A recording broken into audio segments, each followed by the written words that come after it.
Well, good afternoon, Icon listeners. I have a special treat for you today.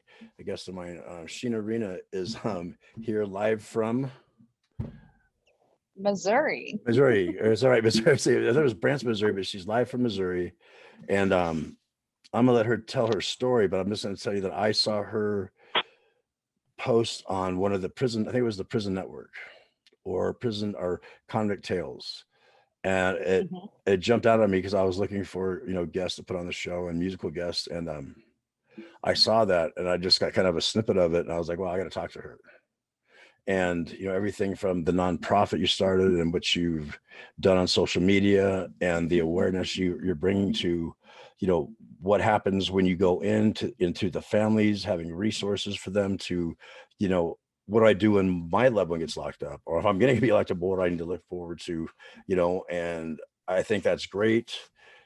We've had a couple long talks about prison reform, and I want to hear your ideas like on it and what you think. And I kind of told you like what I think about the financial impacts and how to get around that. But I'm just excited for you to be here today. So I'm gonna let you take over, and we'll start with what it was like growing up for you.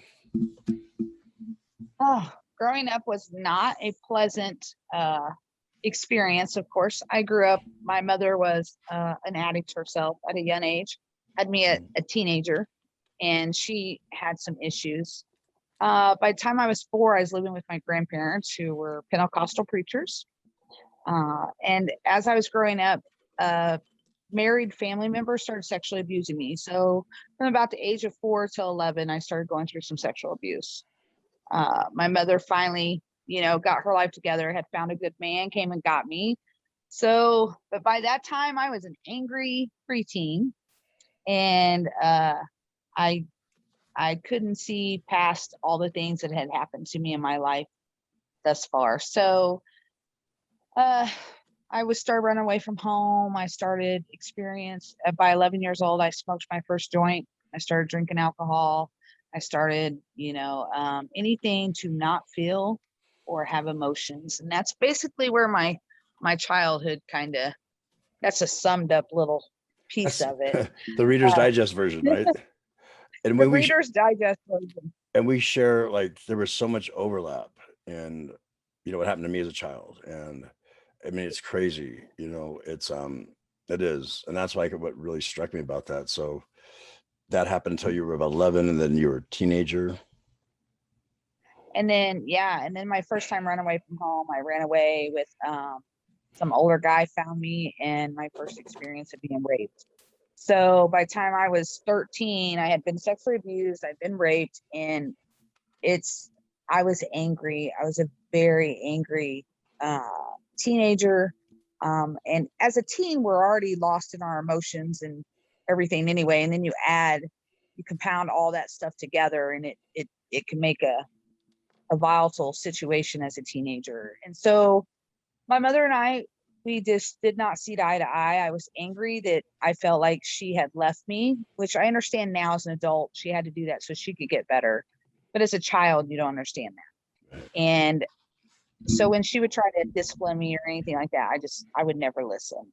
And so I was in my first drug rehab by the time I was 12 for smoking weed, which is funny now, but I was like, I didn't even know about other drugs until I went to drug rehab.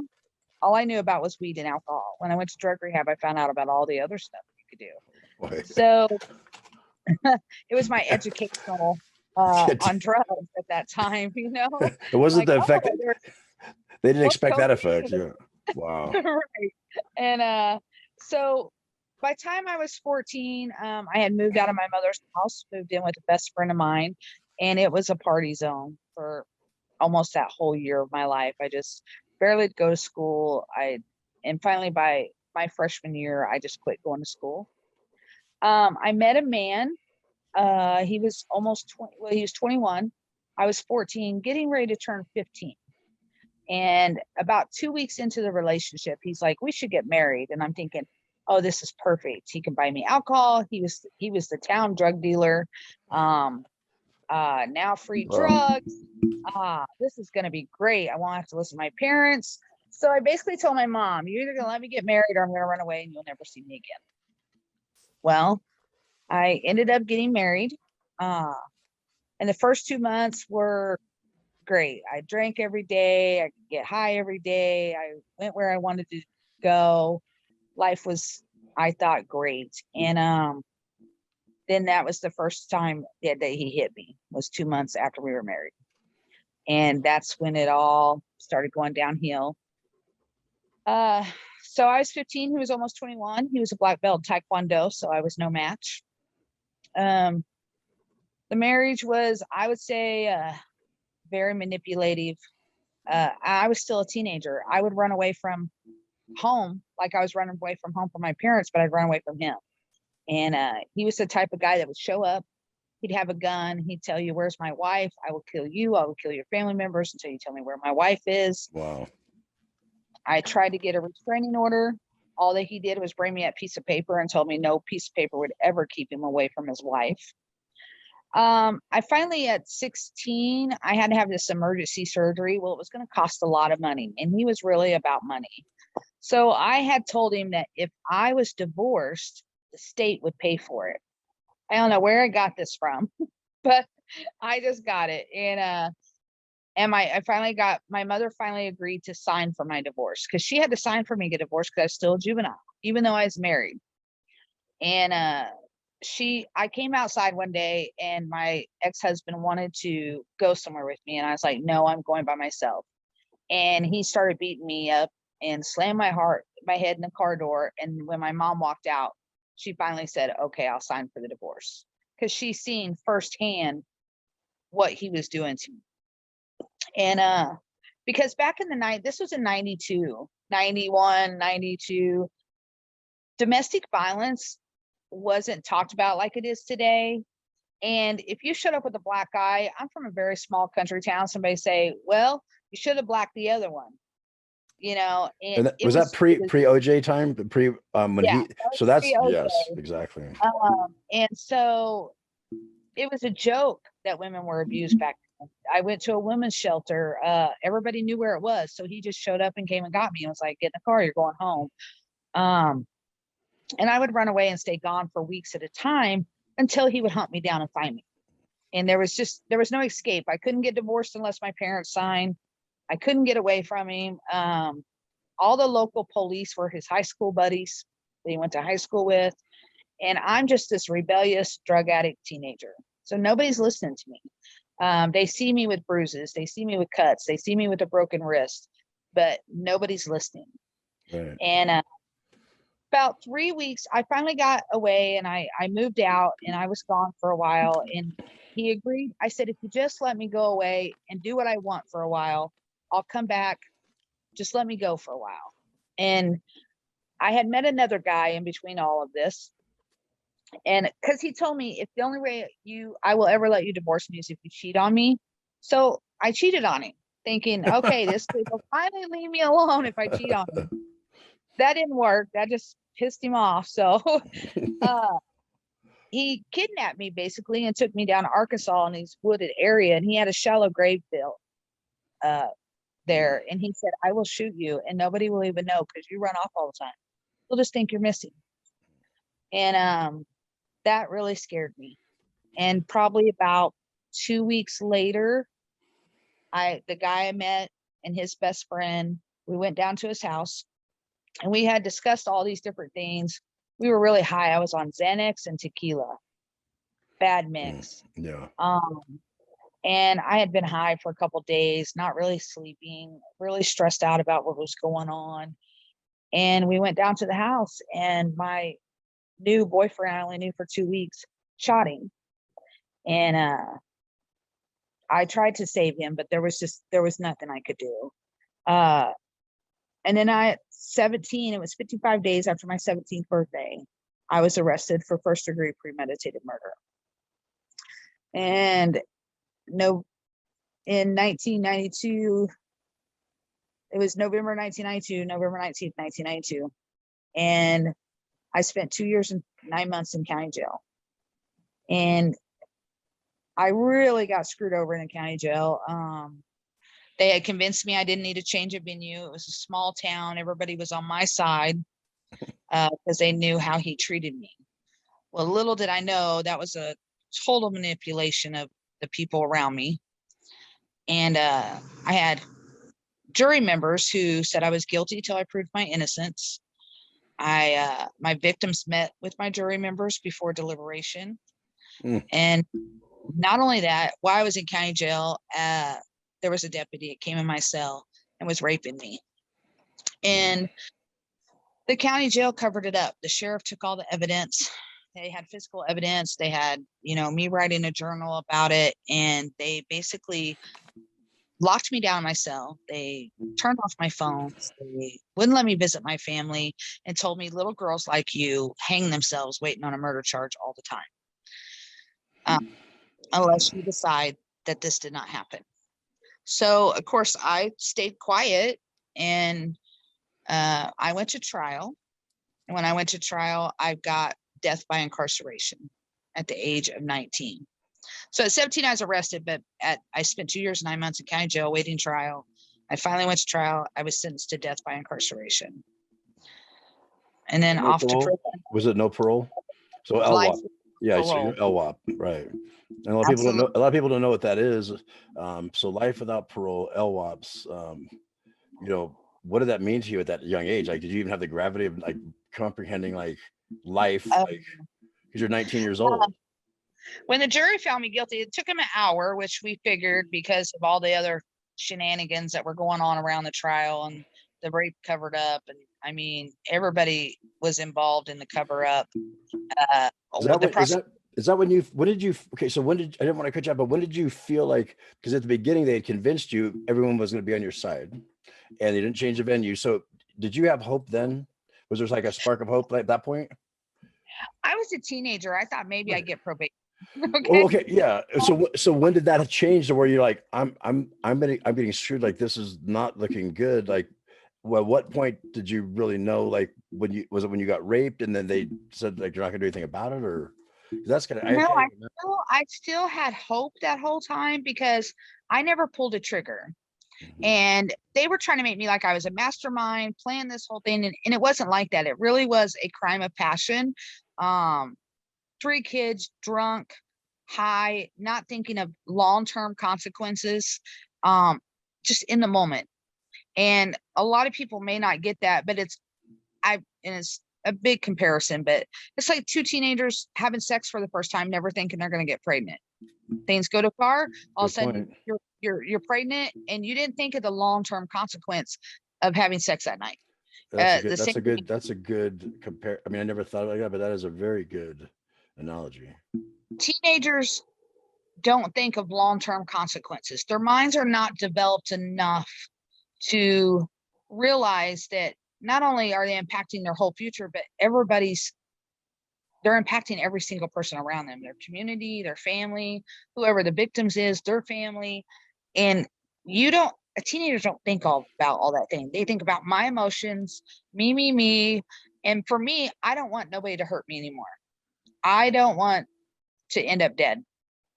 And so I really had hope to the end, because even in my deliberation, my victim's father, he knew what his son done to me, and he was in with the chambers with me while I was waiting on deliberation.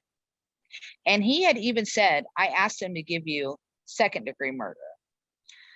That's what he told us. What he really did, I don't know. So the jury came back. The judge said death by incarceration, and I was on the chain next day to prison, in adult prison. I remember getting there and calling my mom, and of course crying, I just want to come home. And my mom was like, did they put you with murderers? I'm like, Mom, I'm in here for murder. Of course they put me in here. Yeah. Because she could not grasp the idea that her daughter was sitting there, for murder. And so even up to the end, I really had hope that it would be something different, because I never pulled the trigger.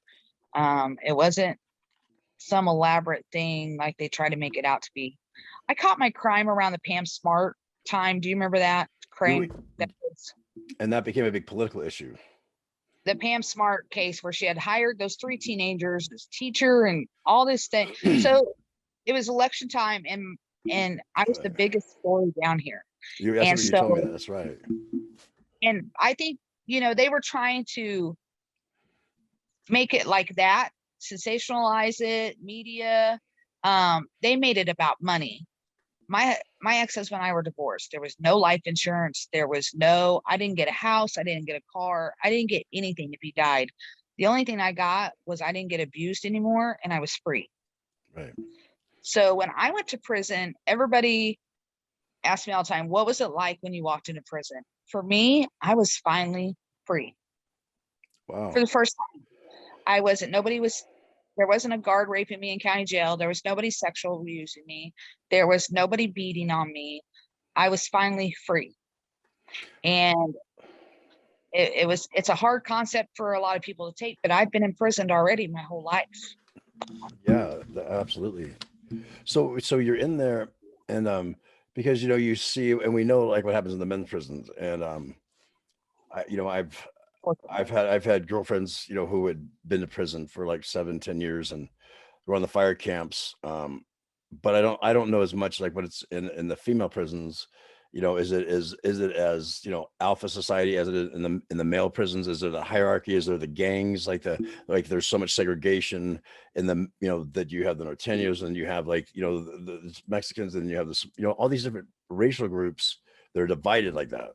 Do you have Yeah, that here in the in female the prison? men's prison, yes, very much so. In the women's prison, where I went, now when I first went to prison, we had OGs, as we call them, the old gangsters, Right. and you did have the gang members, the true gang members, people who were there for crazy crimes. My first month in, I seen a woman slice up an officer with my first month. I mean, she Mm. stabbed him like probably, I think he had 80 something stitches down his back. And that was my first month in prison. And then the first week was a blanket party. I seen bunch of girls wrap around a blanket around a girl and took lock and socks and beat her. Now prison, it's so full of people that's like more meth. It's drug addicts. And so it's not in Missouri, it's not as much now. Segregation wasn't as really that bad in our prison. It's actually you're more segregated by your time. The long timers kind of stuck together. Were you in one prison the whole time? Well, I was in one that was called Church Farm, and then I was in Chillicothe, and then Chillicothe had an old prison, and they built a new prison, and so yeah, I was in Chillicothe almost my whole stay. So how long were you at the first one for? I was in the first one for a year, Okay. and then that was Ren's Farm, and then I went to Chillicothe, and we were there till 2010 when the new prison opened, and then I was released in 2017. So what was the difference between the first one you went to the second one? Was it just like, the levels, or? Well, it was all in Missouri. There's only 2 women's prisons, and they're both max security. Okay. So, the first prison I was in, it was old school girls' school, so it was almost like a girls' camp, and the inmates ran it. When I tell you the inmates ran what happened in that prison, that's what we did. If we decided what we wanted, that's what we did. Riots, sit downs, we did all those. But when we came to the new prison, it was full of cameras. The guards were in the rotunda now. It's like the new prisons you see built now. Mm-hmm. And so it was actual real prison for me. Absolutely. So you're in prison, and so you got acclimated right away, or you felt comfortable right away. Did you ever like lose that feeling of fear, like that when you said like you felt like you were now safe in some degree? Did that ever change? I was free from all of that. Right. But when I first came in, I remember sitting on my bunk crying. I was holding my Bible, and I hear somebody say, "Hey, white girl." And I thought, oh my gosh, somebody's going to make me their punk immediately, and I keep looking, and this chick is like, big old black girl, about probably 6 foot. She was huge. Mm-hmm. And she's like, "Don't worry, Steve's here." And I'm like, "Steve?" Oh my God. So, but what had happened a lot in prison, a lot of people watch the news and they wait on people coming. So she had heard about me coming, and she just took me under her wing, and she didn't let anything happen to me. And she said it was because I had so much time. I was one of the lucky ones that somebody swooped me up and said, I'm going to teach you how to do time.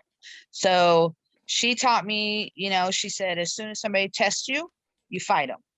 As soon as somebody, comes and asks you for canteen, absolutely not. I mean, she just schooled me, and she taught me how to hustle, how to survive in prison.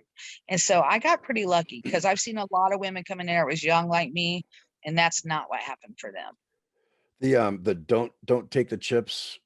Not take the chips. So tell me the story behind that. Okay, so in prison, we have a video in Missouri. I don't know about other places, but it's a video they made. And so if you go to prison and somebody's like, oh, you need a cigarette, or here, take this bag of chips. Are you hungry? And you're like, yeah. So the next week, all of a sudden you realize you owe somebody 2 bags of chips. And maybe you can't pay because your family doesn't send you money, or you don't have a pay slot. Then you might be doing sexual favors for that bag of chips, or you might get beat up for that bag of chips. So it's always been, and it became a joke to a lot of us in prison, like, don't take the chips. But it is very serious. It is serious when you get in there. Don't take something from somebody, because there's always a motive behind it. So there was a video that the prisons show you when you go in. So it's like a safety training video for the inmates. Yeah, welcome to prison. Don't take the chips. I wonder if that's on You YouTube. will pay double for the chips if you take the chips. I'm gonna see if I can find a video on YouTube that's like, if that's on there, that'd be kind of funny. Maybe I'll link it to that, because well, that's a funny story. Well, I mean, what? Yeah, well, and when in my book that I've been writing, was supposed to have a release last year. We're gonna get it released this year, and it's called Prison Etiquette. Don't take the chips. I'm right there with you. I'm like 3 more weeks away for the last 6 months. You know what I mean? But I want it right, and I had to hire someone, and I'll be happy to give you her information. She's really good. But it's okay, awesome. So yeah, I'll hold you accountable. You hold me accountable to our books being finished. Let's do it. Okay, go on. I didn't want to interrupt you, but yeah, go ahead. Prison was rough in a lot of areas, though, because I did go in angry at the world. And back in the day, we didn't have cameras and stuff, and so you would get in fights. It was easily to, you just never knew when you walked out of your room, was you going to get in a fight that day? Was you not going to get in a fight that day? And you do have to prove yourself. You have to prove that you need to be respected, and that they're going to respect you no matter what. So, it wasn't until I was pretty angry. I was still smoking weed in prison. I was still trying to do pills, because there's many drugs in prison as there is out here. As much as people don't want to admit that, it's very true. And so I was still up to my saying, it was how I dealt with things. I didn't want to feel. And that's just how I dealt with it. And then in 2004, they had a class, and it's called Impact of Victims of Crime. And I thought, I'm going to sign up for this class. I don't have nothing to do. Let me just sign up for it. When I went to that class, that was a life changer for me in prison. Why? Because it showed the impact of my choices. For the first time in my life, I actually looked at what my choice that night did to everybody else around me, to his family, to my co-defendant's family, to my family, my community. And I never realized the ripple effect that, like a crime, and we used to teach it in class, that, you throw a rock in a pond and it ripples. It just keeps rippling. And it's the same thing when you commit a crime, that victim, it's a ripple effect, and it just keeps rippling out to many, many other people. Right. But there was a woman there who was she was a victim speaker, and her husband had been murdered. But when I seen her up there talking in her pain, I seen my victims, and I thought, I have to change. I have to be a better person. And because he didn't get that opportunity, unfortunately, he never gets the opportunity to say, man, I shouldn't be this way and I should change. Right. And I did. Wow. So I need to take this opportunity and that's when I decided, no matter if I was going to die in prison, I was going to be the best person I could possibly be. So I started taking every class: anger management, breaking boundaries, codependency, anything, domestic violence. And then I would turn around and become a facilitator. I thought if I could help one other person not come back to prison, maybe that's my purpose here. Absolutely. That's great. And so It's when huge. and so I stopped smoking weed. I stopped making hooch. I stopped doing all the things I was doing. And No more and pruno. No more pruno. yeah, and I started taking my life more serious, and I started doing a lot of self-evaluation, some spiritual growth things. I just needed to. I was in my 20s at this point, so now my mind's starting to think and starting to process and starting to grow up. Right. It's a very important point. Very important point. And what happens at, later on. Right. Yeah, I'm finally growing up, and I have a lot of wise women who've done a lot of time. I had one person, a lot of people around me that had done a lot of time, and those were the people I'd go around. And I remember asking my friends before, I'd say, I have a list, and if I asked you, what would you say I need to change? And they wrote on that list, and I worked on those things. Wow. And that was hard that my friends needed me to do that. Like, what? I need to change all this, but they were right. And it made me a better person, in self-inventory, I guess you would call that. Yeah. And so as time went on, I started a ministry in the prison that was less religious and more just people finding their spirituality. Mm-hmm. I became an aerobics instructor in 2004 as well, and got ACFA certified. And then I started teaching classes and became a personal trainer, taught every class. Then I became an educator and educated other women how to become trainers. And it's actually our most productive. We don't have hardly any recidivism rate for anybody that completes that program. And this is still in prison. That's because when you're talking about it, you're hearing I became an aerobics instructor. I did this. And that was all in prison. And, there's that kind of thing, like you said, the recidivism rate being active and you doing all that, that's what's like. I want people to understand that what you're talking about is you're building that life inside and being as normal as you can, because you're going to be there for the duration, right? That's what you have to point. And I pretty much cut all my family off, because in prison, when you got that amount of time, you're in your world and they're in theirs. Mm-hmm. And I couldn't live in both worlds. I could not call home every day. I just had to cut myself off from them in a big, huge way, because I needed to focus on the world I was in. Right. And so it did. And I taught classes. I became a certified dog trainer. I trained dogs, from rescue dogs to service dogs. Every opportunity that was allotted to me in prison, I took. Rehabilitation doesn't happen when somebody walks in prison. It's a choice. You can either choose to get down with all the shenanigans, or you can choose to say, I don't want to be the person that got me here in the first place, and I want to do something different. And then take opportunities that are afforded to you. I mean, that's congratulations to you for doing that, because, you and I both know that doesn't get promoted in prison. They're not like encouraging people and walking around with, donuts and coffee in the morning, say, come on, how many of you are interested in doing this? Because we're the product that the prison makes money off of.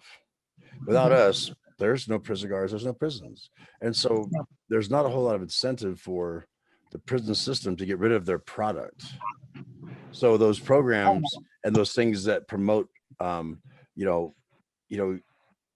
the good, instead of doing those things that cause the recidivism and people becoming institutionalized, that's what they really seem to want, and that's what they get. And I mean, that's really great that you did that. And so when you're in with the other inmates, how do they look at you when you're doing all these things for the positive? They look at you as like a role model, or did you have people looking at you like, who the hell does she think she is? I mean, how was that received? No, mine was received very well. I mean, at first everybody's like, okay, what are you doing, Sheena? I mean, really? Are you becoming a goody two-shoe? And I was like, no. I mean, I've still got contraband. I'm still doing the most on the side, but I'm better than myself. Right. I'm still gonna have extra zuzus and wham whams, and I'm still gonna Zuzus see and what I can wham sneak. whams and the most I can on the side. That's pretty good. Right. And I'm gonna Right. still see what I can sneak in, if I can get perfume or not in the institution. I was definitely not like the ideal inmate. Um, but it was all about bettering myself, and if I could help one other person better themselves and them not come back to prison. So I actually earned a lot of respect as time went on.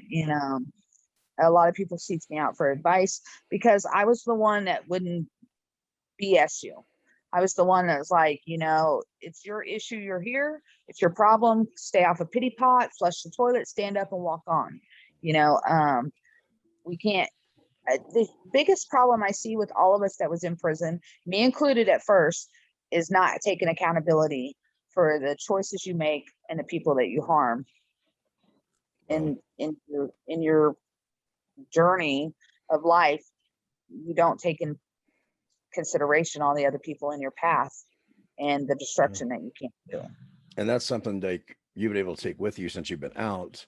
And until, because that's the extreme consequence of the death of yourself is the death of someone else or being incarcerated. And then you said the ripple effects, which is a good point, because Right. the ripple effects can be a good thing. And we can take this change and say, look, so if we can figure out a way to reduce recidivism and actually make it where there's an incentive for the prison system to change the way things have been done. And like you and I talked about the financial And that model. was the thing, I kept seeing women come in and out. One girl I seen 13 different times in and out of prison. And it was sad to me because I would see her kids in the visitor room, and here her kids are growing up watching her in and out of prison. And that was a part of wanting me to change, because seeing that it hurt, and people, when they're in their addictions, they don't think about all the stuff that we do as we're in addiction. We don't think about all the people we're hurting at the time we're in our addiction. That's all that matters. Yeah. And, but if we can get to a place where I could help one person stay different. And we had a string of suicides in our prison too. And that was a life changer for me as well. How prevalent is that? It happens.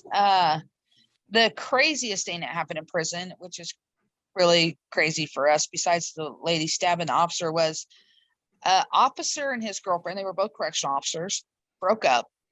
So he walked out, did a perimeter check, picked up his gun, came back in the institution, shot her, and then shot himself. They were both correctional officers.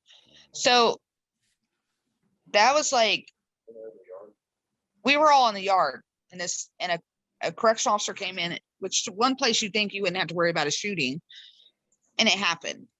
Right.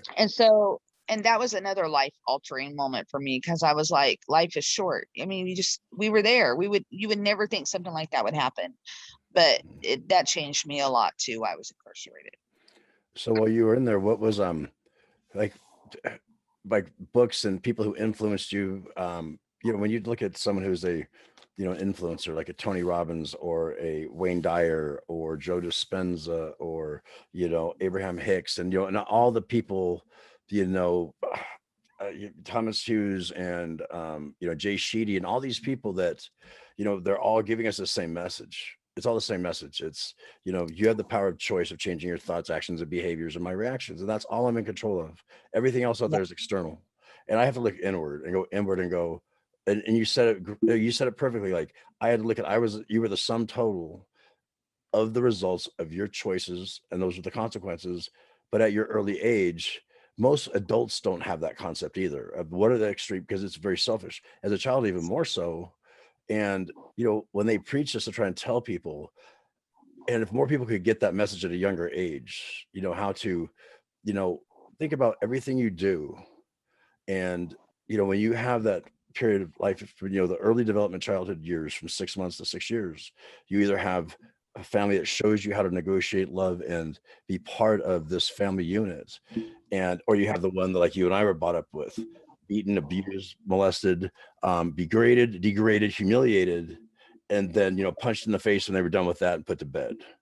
Those kinds of things we grew up with. And so our brains don't make that connection as to, okay, I'm feeling uncomfortable. This is an emotionally uncomfortable situation. You and I don't know how to deal with that. And we're like, shit, man, I'm going to fight or flight. I'm going to beat the shit out of it. I'm going to run from it. And I'm probably going Yeah. to get high along the way, no matter what I do, because I don't like the way this makes me feel. I want to change this feeling. And I haven't been told how to change it. So for like, that was something like, and you got that in prison, and I got that, in and out of jail, prison, and coming out here, like all these years later, I get it going, wow, man, I am the common denominator in all my problems, and every single problem I had in life. Yeah. I was the only common denominator, because different players in each thing, I couldn't get along with anybody. You can only blame people for so long before you finally see it's me, and that self-reflection. And I would have to say it takes a while to be in prison before you really start self-reflecting, because like when I was first there, I was into the games, I was into the fighting, just whatever was going on in like I said, making hooch, getting high, whatever. It was a big party when I first went, because I was finally free from all the other things, so I could be myself. Getting in a fight was no big deal. I've been fighting all my life, I remember, and there was a defining moment. There was a white shirt, and he set me down one day because I had gotten in trouble, got in a fight, and got in trouble. What's a white And shirt? In our prison, we have blue shirts and white shirts. White shirts are the lieutenants, captains, and sergeants. Sergeants, lieutenants, captains. The blue shirts are just regular CO. And he set me down, and he said, "I'm gonna tell you what. I will always win, and you will always lose, no matter how hard you fight the system." And he said, "You got a long time to do. And I'll go home every day. I don't care if you're sitting in the hole." He said, "I don't care, because I go home and I still do what I got to do. But you will always win. You will always lose. I will always win, even if I'm wrong and you're right." And it took me a few years for that to sink in, for me to kind of get, and that was another thing that helped me, because I was like, no matter how hard I fight the system in here, they're always going to win. So I have to learn how to fight differently. And if you fight the right way, more productive, you get more done. So it's just like us out here fighting for justice for people who have not had fair justice. You have to fight the right way. Mm-hmm. You cannot destroy people in the midst of trying to fight, but if you build people up and help people see the light, it's going to work. Absolutely. And that's something that was funny. I was talking to a friend out here who's working on my ranch outside, and he was in for 12 years, and he killed, the person who raped his granddaughter. He said, "Okay, that's what's gonna happen." And he came out, he said, "I do it again. I don't care." But we were talking, and problems he has with, his significant other, and you we've never had that ability. We never saw how to handle these things, right? And you know, everything you talk about, and being inside there, you learn it. And whether you're inside or outside, there's going to be a point in time where either you have that defining moment. And mine was with my therapist, and he said, "Look, everything you're going to think is wrong, period." He goes, "We know what happened to you, and it doesn't matter, but from this point forward, every time you have an emotionally uncomfortable situation, I want you to stop, and I want you to back up from it. And I want you to remember who the person is that you say that you want to be." Because that was our first 6 months. Like, who do I want to be? He goes, "We don't care about the past. We know what it is. We know, here's the result. And you're not responsible for what you did and what happened. But now you are, because now you see those ripple effects of how you affected all these people's lives around you. And if you get into another relationship, if you do anything other than be by yourself for the next 5 years and learn yourself, then you know what? You're hurting someone else and taking it, because now you have that responsibility." And that was hard, and you had to learn it in there. And I imagine it's hard to be in there. It would be hard to be in there and go, "Okay, now I have to admit these things and everything." And but I'm still here. I'm surrounded with these four walls. I'm in this little concrete island that, no, like that guy said, he doesn't care. He goes home. And most of the world doesn't care. That's what happens, is most of the world doesn't care, because you're out of sight, out of mind. You're forgotten. I mean, there's no one there doing news interviews about the great aerobics instructing classes that you had today, and the positivity of, anger management class. Like, that doesn't get on the 10 o'clock news. No one talks about that, No, and no. so no one hears And about that. the most part, the people that you harm, they don't care either.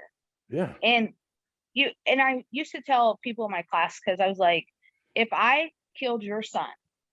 And I said, well, I was angry. I was confused because I was sexually molested as a child. Would you care? Or would all you care about is that I took your son's life? That's all That's you would care. You would the care about majority. my Yes, yeah. The because majority would now think I've that way. taken my victimization and I put it on somebody else. So no longer does what was done to me matter to anybody anymore. Mhm. Now it's what I did to someone else. And that's what I was telling you about the group, with the mothers who are united with the victims of, or the perpetrators of the people their victims, which were their loved ones, their children who have been killed.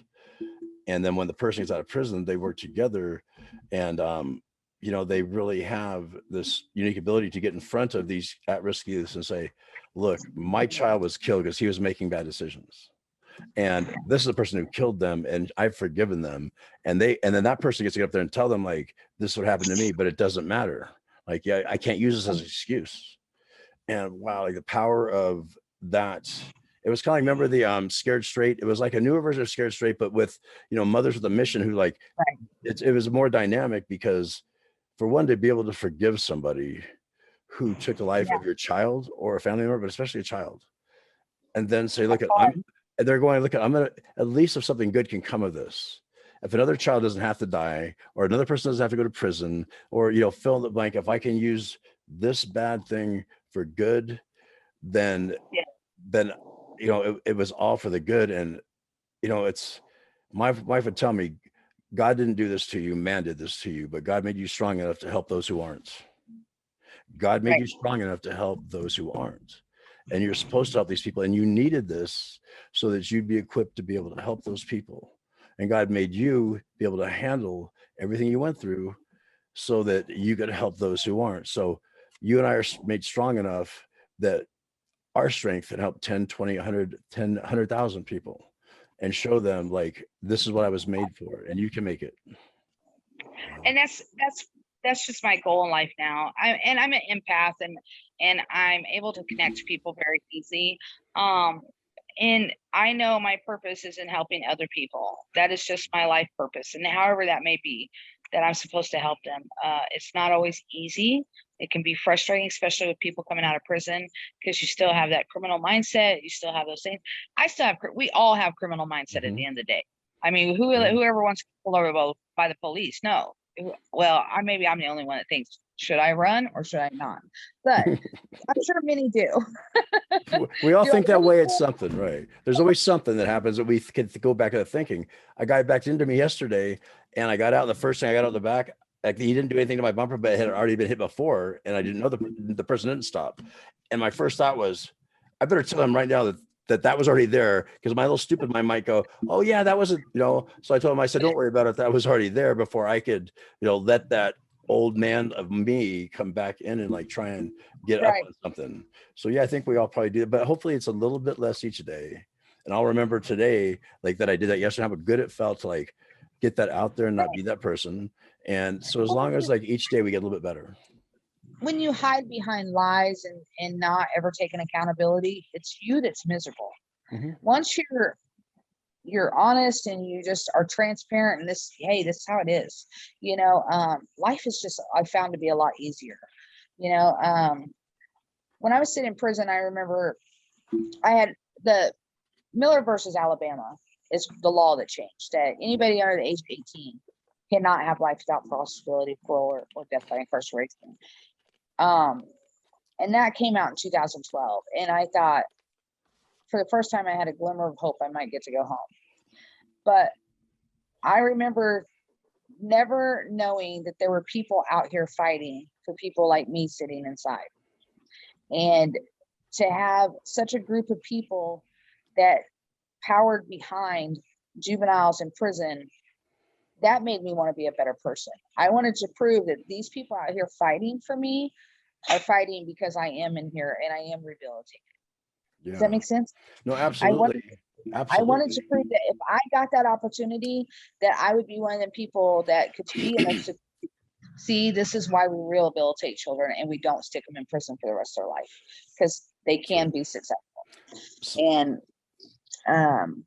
And at that time, I'll share a little bit of that officer that raped me in county jail, he had more victims. So they called me in prison and said, hey, are you okay if we charge him with 2 counts of forcible rape? We found all your evidence. And Are it was you on okay? video. Wow. On the Yeah. video. And Wow. it's on video that he was coming in there doing that to you. And I was like, I know, I've known this for years. And so I did. And he ended up going to prison for 4 years. And they were going to help me get my sentence done. But in 2015, I finally got my sentence overturned. The sheriff that originally arrested me became my biggest supporter and advocate to help fight for me to come home. Why was that? My codependent, Why did he he felt like I was done dirty and that I should not have got the time that I got. And he said it just bothered him every day. My lawyer that did my crime, my trial, he got my case 2 weeks before trial. And so he was a public pretender. And he got on the stand and said, you know, I did not defend her. I did not give her the adequate defense that she needed. I had just got the case. I didn't even know half about it. And so all those things happened. And in 2015, I got my sentence overturned to a 30-year sentence. Wow.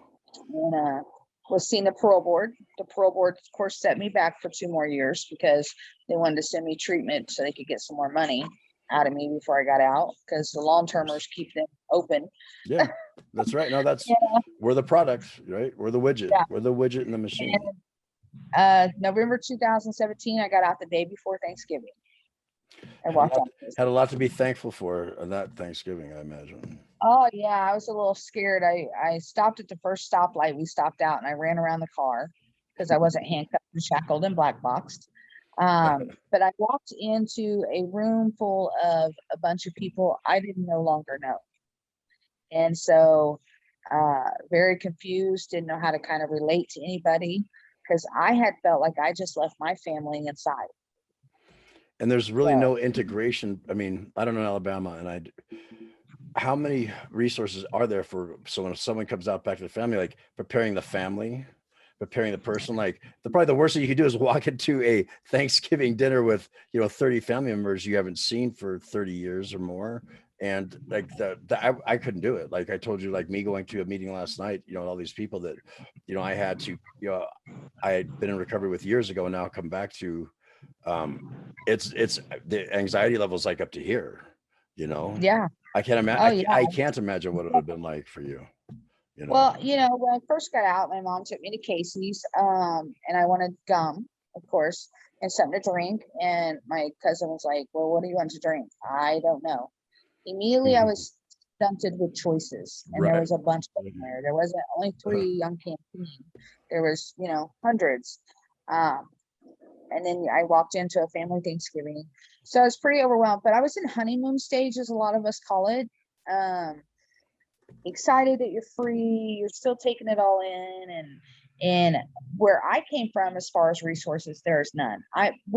If there are small towns, there were no resources. Now, if I would have went to Kansas City or St. Louis, they have some resources for some people, but nobody have I seen anybody prepare the family for somebody to parole into them. When they do a house check, they come to make sure the house is good. You ain't got no guns, you ain't got alcohol and drugs. They approve them, and that's where you're paroled to. There's no, hey, this is what you need to prepare for when your loved one comes home. Maybe don't take them to a Thanksgiving dinner with 50 people their first day out. Good advice, yeah. Maybe do not take them to Black Friday shopping because it's, it's too much. All the things I went through. Yeah, that's a whole new world, Well, my mom took me to Walmart, and somebody as we call it, shoulder checked me, ran into me, and I'm turning around like, what's up? Because in prison, disrespect. You don't bump into people like that, and it's a disrespectful thing. So, my mom had to remind me, whoa, you're out. I ain't got to smack the girl. I ain't got to punch the girl. We good. So when you went in at 17, was there even pagers back then? Like, I can't remember. Like, you're younger than me, or same age. There were pagers, but I was poor, so I didn't have one of those. And there wasn't cell phones. There was no internet. There was no computers. There was like 3 channels: ABC, NBC, and CBS. And maybe the public PBS. And then Yeah. PBS. PBS, yeah, PBS. There was there was 4. That was a liberal station with Mr. Rogers on it in Sesame Street. And Yeah. and that's like our choices were very narrow, and as we've gotten all these new choices, like you come out to so there was no like slow integration like for the rest of us. It was from No. here, then bam, here I come out and I walked out, cell they phone? handed me a black little box thing. It was a cell phone. like It's Star Trek. vibrating. Yeah. I don't understand why it's vibrating. Why does it keep doing this? Well, you got to answer it. Well, I don't know how to answer it. And You I don't know, want to answer it. Maybe, right? And so yeah, learning everything. And then you come home and everything, you go to look for a job. Well, nowhere is it really. Do you walk in and say, hey, can I get an application? Everything's online. So you got to figure out the computer. You got to figure. Now, I was lucky enough. I worked in different departments in the prison, and I did have some computer experience. I did take office or business technology 1 and 2 and learn computer and typing and things like that. And I got certifications in those. So I had some, but when it came to internet, Facebook, Instagram, all that kind of stuff, no clue about anything. Well, you got a clue because you got it going now. I got it going now. It took me 3 years though. I just got Facebook down. I still haven't got Instagram quite. We're still figuring that out. But my first 6 months, it was wonderful. I was so happy. I was free, except for when it came to jobs. Everywhere I went was no. I finally had to go to a different state, which I drove an hour every day to just go to work so I could get a job.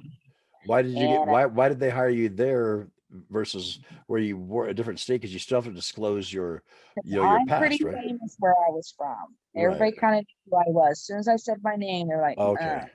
You can hear the voice change as soon as I, got called for an interview. So it wasn't just that you had a criminal record, but having a criminal record, how is that to try and go and get hired anywhere? Like, what are your options? So let's say you went to school and got a bachelor's degree while you're in prison, and that's another thing that is another thing that an indicator of a very low recidivism rate when people go in and get educated.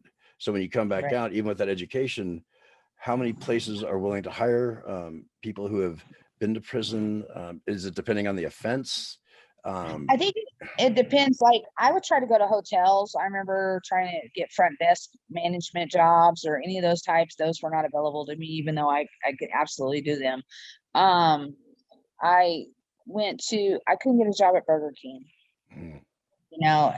because of my criminal record here. Walmart wouldn't hire me. I didn't have a theft or any of those things they say you can't have. Every place I could fill out an application, I would fill it out. And as soon as they found out I was on parole, that was it. And I'd have people tell me all the time, we want to hire you, we just can't. And a lot of companies don't know that if you hire a felon, you get a $2,500 tax credit off flip for hiring them. And they can get insured through the federal government to make sure that if something happens, they're covered. And that, a lot of people don't even know that. I got to write that down because, those are some very important facts, because when we're trying to go out and re-educate and get votes, because you know how it is, it's politics time, and, talking about reintegrating prisoners into the society and that's not good campaign for politicians. It's sensationalize the bad. We're going to keep you safer. They keep you safer by hyping up the crimes instead of, not downplaying them, but talking more stories about how positive things, how everybody can, redeem themselves, and how the ripple effects of giving somebody a chance and that person then helping someone else get a chance. And how, like Portugal, when they decriminalized all drugs in Portugal, and over a 15-year study, they showed that intravenous drug use down 60%, opiate use down over 50%. And so you cannot get in trouble for any type of drug over there. But it's when you think you have a problem, again, this is a Reader's Digest version, but when you think you have a problem, you go to the government and say, I need help. And then they pair you with someone else who's been through that program and started their own business, or, became part of an industry or created their own industry. And now they get a tax credit for bringing that person in. The government pays half their wages for 2 years, and then they get the opportunity to go out on their own. And so you look at the success rate, the recidivism rate. It's a great system. And there's a TED Talks on it, and it says, like, everything we do in America, everything we do in America when it comes to the prison system and drug rehabilitation is completely wrong. Because look at the statistics of how it's going up. There's more recovery homes, there's more drug addiction programs, there's more prisons, there's more laws to break to put you in prison, to keep you in those prisons. The population in prisons is growing. So if we're doing it right and it's going that way, well, we really should try anything else to see if we could, change that curve. And they did that. But you know what? There's not that whole industry, because take away that industry, look how much money is spent in drug rehabilitation and mental rehabilitation and prison rehabilitation. There's people making money off that. There's stocks that go and they're traded like commodities. And again, the widgets locked away, not heard from. The successes of the widgets, which are us, our successes aren't told in society, and nobody knows. And they're just like, we're glad you're off the streets because now we're safe. And that's what the politicians say. Now you're safe. We got all these people in prison. Well, Right. change the way we look at things and how we do things. And, like if you had to nail it down to what would be the first thing that you would do, if you could do one thing and you could institute one thing into the current prison system to make the greatest change, what would that one thing be that you would do that you think that would have the most positive effect? There's lots, but I think it needs to start at the top of the system. Instead of having all these people on board members and everything else that you have that have never known anything about incarceration, you need to have half your board members be rehabilitated people who know what would work in your prison system on your board. So people who've already served justice, people who already justice served individuals who've done their time. Who've done their time and know, and they're successful after they're released. Put them on the board members, put half of them, split it half and half. And I think if you start in the offices where they make all the decisions for what needs to happen in prisons, and you put half of those people, rehabilitated ex-offenders, on there, you're going to see a change happen. And you're going to see the change that works, because those ex-offenders are going to be able to tell you what needs to change in that prison system. You sitting on the outside watching Cell Block H and Orange is the New Black and Wentworth does not tell you how to run a system. Right. I wrote that down too, because that's another, an aha moment for me that I never even thought of that part of it. Like, we need to start at the top. Put some ex-offenders in Washington, D.C. where they talk about prison reform. Put the people that know the change, and you still have half the board that can still be there, that are your average people who've never gotten in trouble. And then that way you have both sides, and not just, people who've been victimized because their house was robbed and they're sitting on a board. So now they want everybody who goes to prison to spend the rest of their life there. Yeah. Or want 85% or 80% on these laws. And now we got all these prisons full of people doing 80% for drug offenses that there's no reason they're doing 10 years on a 12-year sentence. You're just wasting taxpayers' money.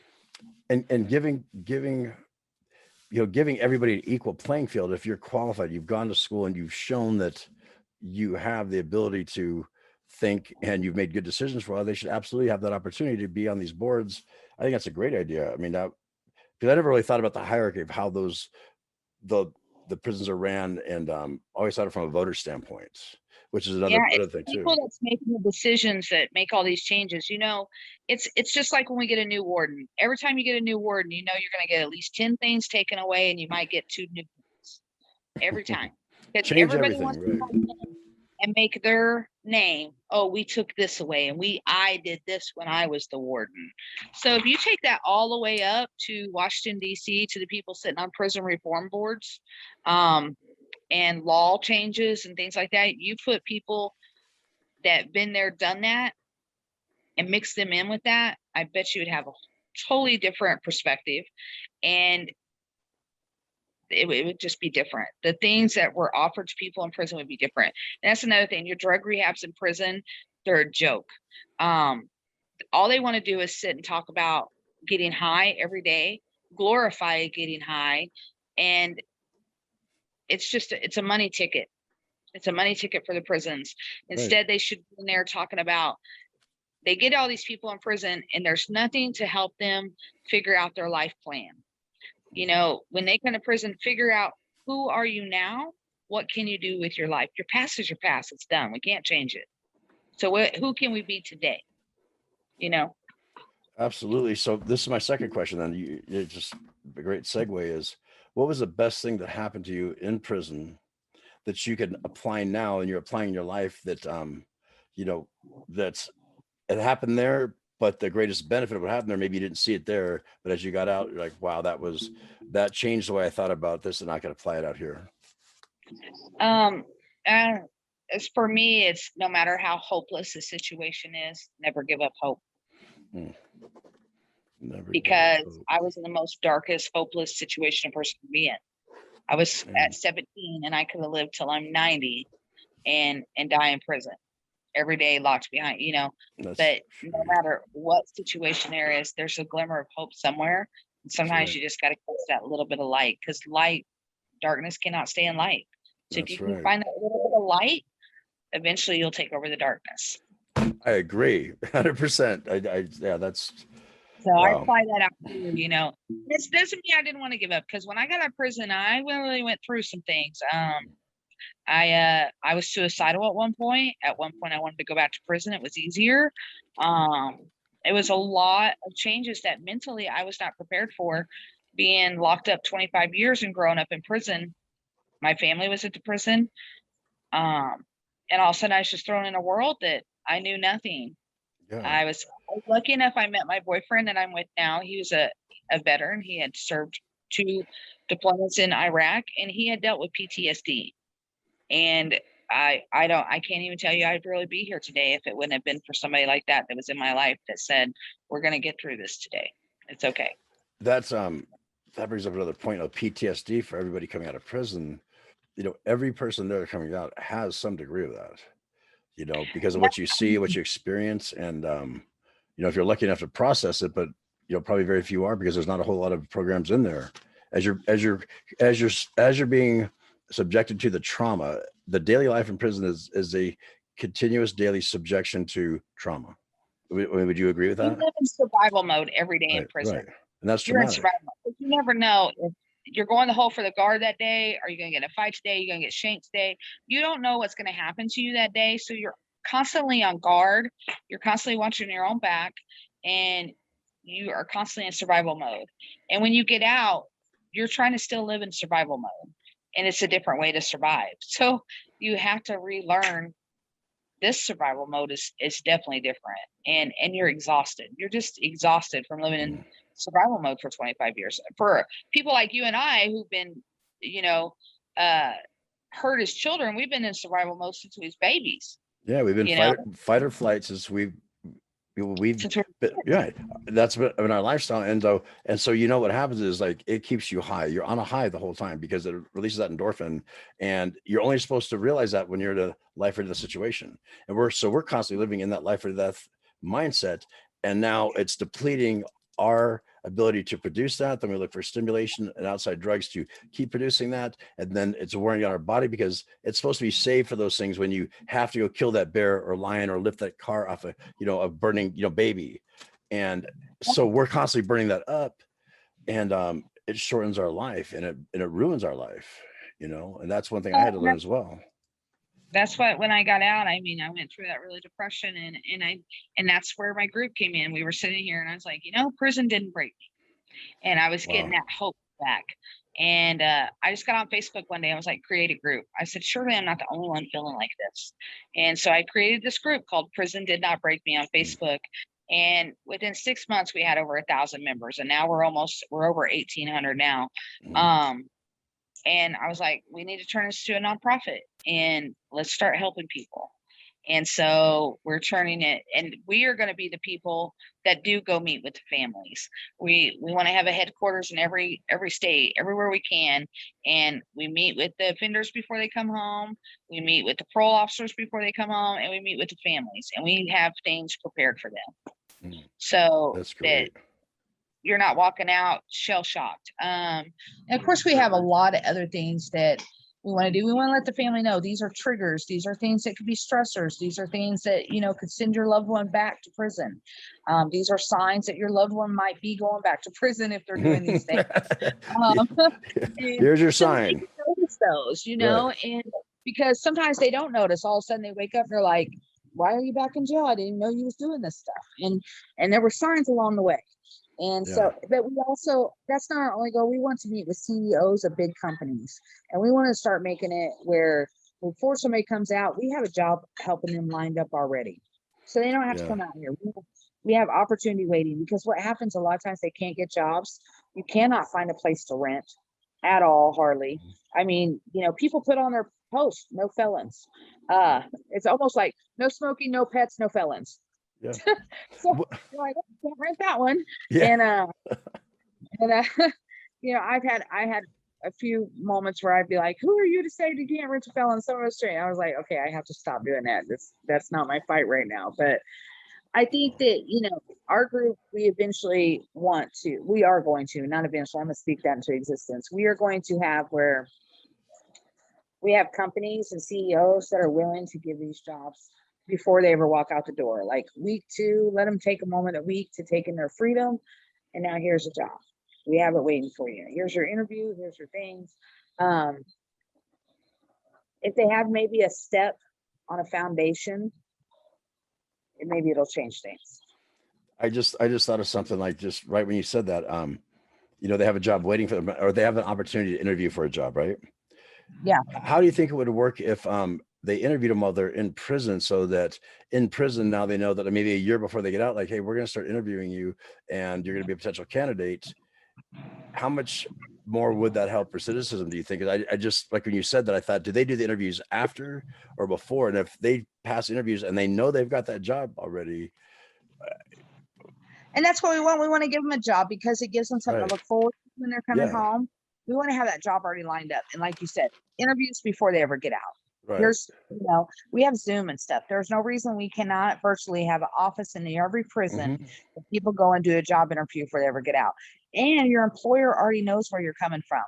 But also your employer can say, how is their record in prison? Yeah. What were they doing? Were they doing good things? Were they changing? But we also have a problem, and our group wants to help this too. You have people have nowhere to parole to. They have no family. They've burned every bridge. People are done with them. Or the last guy I just helped, he did 33 years in prison. And in prison, he was the guy that helped all the little white boys, as he called it, these white boys not get raped. No halfway house would house him. And he had no family because he was a violent offender. And we want some place that they could go, that they're welcome. You're welcome to still come here if you've been rehabilitated. Yeah. And I would love to have a house on a farm, and we are self-sufficient. And we teach them responsibility. We work together as a team. I think that'd be awesome too. We have lots of big ideas. Well, and you know what? Those ideas absolutely come to fruition. I feel it and I see that. And, so, putting this together. So the biggest barrier is, from what I've seen, is you have everybody who wants to help, but there's like no platform where everyone comes together. And it's like, you want to do these things, you want to meet with CEOs, and then you have another group over here, Convict Tales, that are telling about like their stories. And then you have, Mothers on a Mission are over here with reaching out to these, young children who are, at-risk youths, and telling them, hey, this is what's going on. And how I got into it. And I met Scott Budnick, who is the producer of the Hangover series movies. And he got invited to a thing called Inside Out Writers, which he would go into, this, I guess it's considered like a halfway thing when a underage child has been convicted of an adult crime. They can't go into the prison. Yeah, it's not a group home. It's like a prison. It's in LA, and so they house them until they turn 18 and can actually be released into an adult prison. So you had kids as young as like 7 or 8 years old there, up until like, just turning 18. And when he went in there, it was at the encouragement of a colleague of his who was also in Hollywood. And so you imagine, he's already made all this money in the 3 Hangover movies. He's made billions. The movie's the highest grossing comedy of all time. And he's just like fed up with Hollywood and, the whole thing with Hollywood. And so this guy invited him. He said, well, why don't you come do something with your life right now and come help someone else, and quit whining about how bad you got it with your billions, and, Hollywood, come help and put your creativity to something good. So when he went in there, it just changed his life. He said, what the fuck is going on? He interviewed these two boys that were there. I think there was 3 of them actually, that they shot somebody. The person didn't die. The person that pulled the trigger walked, and he got a public pretender. And listen to them. He got 25 to life as I want to say 13-year-old. And he didn't even pull the trigger. Nobody died. And the victim was in and out of the hospital that day. And the other 2, and he saw that disparity, and it just sickened him.